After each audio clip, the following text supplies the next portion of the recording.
I thought I'd seen it all when it came to HOA drama, but Madison Clark completely shattered that assumption. As the self-appointed president of our Willow Creek Homeowners Association, she had turned neighborhood governance into her personal playground. It all started with what I thought would be a simple landscaping project. 3 months ago, I moved into the supposedly tranquil suburb. The houses looked perfect, lawns neatly trimmed, and the HOA fees seemed fair. But I didn't realize that Madison had been running this HOA like a one-woman empire for the past 6 years, with little oversight from other board members who had long since stopped questioning her. The first warning came during my initial walkthrough. Madison appeared at my doorstep holding a thick binder filled with updated community regulations. She wore a crisp white blouse tucked into tailored khakis, clipboard in hand, and smiled like a drill sergeant about to issue orders. "See Section 14.2, she said, flipping a page with military precision. Lawn care must be completed between 7 a.m. and 9 a.m. on Saturdays. Absolutely no exceptions. I personally inspect every property on Sunday mornings to ensure compliance." I raised an eyebrow.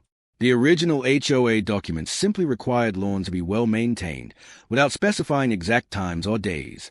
Madison's smile stiffened. "I've enhanced the rules for the sake of property values," she explained. I should have taken this as a warning to document everything, but I naively thought I could handle one overzealous HOA president. I was wrong. The trouble began when I hired a landscaping company to plant native California wildflowers in my front yard. I had done all the research, gotten the necessary city permits, and confirmed that my plants were compliant with the HOA covenants. They were drought-resistant, attractive, and legal by every official standard. The morning after the installation, Madison appeared, her face flushed with outrage. "What do you think you're doing?" she demanded, pointing at my flowers. "These are allowed under the original HOA rules," I replied calmly, holding up my copy of the documents. Madison's eyes narrowed.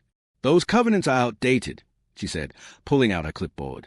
"I've created updated landscaping guidelines.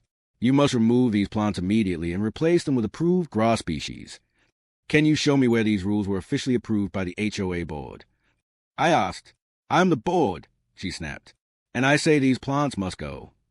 That was the moment I realized Madison had completely lost touch with reality. She genuinely believed that being HOA president gave her the power to create and enforce any rule she liked, regardless of legality. Over the following weeks, her harassment escalated. She began leaving daily violation notices on my door, each one more absurd than the last. I was cited for having my trash cans visible too long, for parking in my driveway at the wrong times, and for using curtains that weren't exactly the right shade of white. Each notice included fines that had no basis in the official documents.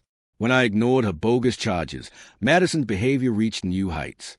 She started photographing my property from multiple angles several times a day and leaving long notes about my defiance of community standards.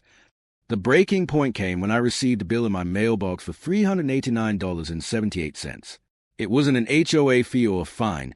It was a personal electric bill, with a sticky note stating, "Your non-compliance has forced me to work extra hours managing your violations. You owe me for the additional electricity use in my home office." I laughed out loud. The audacity was almost impressive. She had somehow convinced herself that my supposed infractions caused her personal utility costs, and that I should compensate her. I knocked on her door with the bill in hand. Madison answered, wearing rubber gloves and holding a cleaning spray bottle, clearly in the middle of one of her obsessive cleaning sessions. "I believe this was sent to the wrong address," I said, holding up the bill. "Oh no, it's correct," she said, her eyes gleaming. "Your violations have created extra work for me. I had to document everything, research fines, and coordinate with city departments. My electricity usage has gone up because of you. Payment is due within 10 business days or legal action will follow." "I'm not paying your personal electric bill," I said firmly. "This is harassment." Her smug expression disappeared, replaced with cold fury. "We'll see about that," she muttered, slamming the door in my face.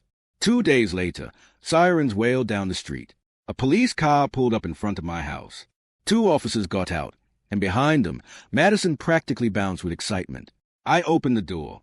"Good afternoon, officers. Is there a problem?" The older officer, a patient man in his 50s, consulted his notes. "We received a call about theft of services and refusal to pay fees. The caller claims you owe the HOA money." "I'm current on all my HOA fees," I said. Madison interjected. "He owes me $389.78 for additional administrative costs due to his noncompliance." The younger officer blinked. "She says you owe her personally."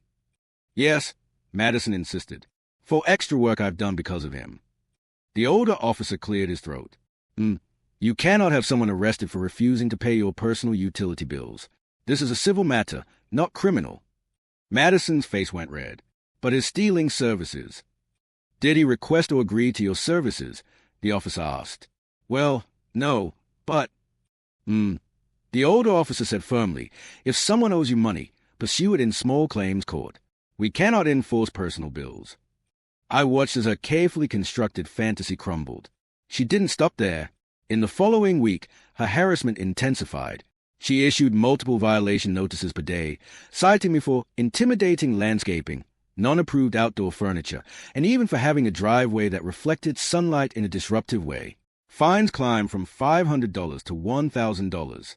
When I continued ignoring her, she escalated to what she probably saw as her ultimate move. She called 911 again, claiming I was destroying neighborhood property values and demanded my immediate arrest for grand theft of community equity. The same officers responded, visibly less patient this time. This is a third call this month about civil disputes, the older officer said sternly. These are not criminal matters. She tried to argue, but the officers shut her down quickly. She had truly lost all sense of authority. I decided it was time to fight back. I filed complaints with the state's Department of Real Estate, which oversees HOA conduct, and lodged a harassment report with the local police. I also sent certified letters to all homeowners detailing her unauthorized rules and attempt to collect personal payments. The response was swift. Other homeowners, long intimidated by Madison's antics, joined forces. A petition was filed to call an emergency board meeting and a vote of no confidence in her leadership. At the meeting, homeowners shared stories of absurd fines and made-up rules. Mrs. Kim had been fined $600 for insufficiently colorful garden decorations, Mr. Lopez for parking in his own driveway, and the Martin for leaving children's toys outside for too long. Madison's confident facade crumbled. When I read aloud her personal electricity bill demand, the room erupted in laughter and disbelief. The vote to remove her was overwhelming, 45-3 in favor of her removal. The Department of Real Estate investigated and found Madison had violated multiple regulations, creating unauthorized rules, attempting to collect personal fees, and misrepresenting her authority. She faced a $15,000 regulatory fine plus restitution to homeowners who paid her illegitimate fines, totaling $52,000. She was also banned from serving on any HOA board in the state for 10 years. When the penalties were read aloud, her face turned pale. $52,000, she whispered. I don't have that kind of money. I was only trying to help the community. In the end, Madison's reign of terror ended, and the neighborhood finally returned to sanity.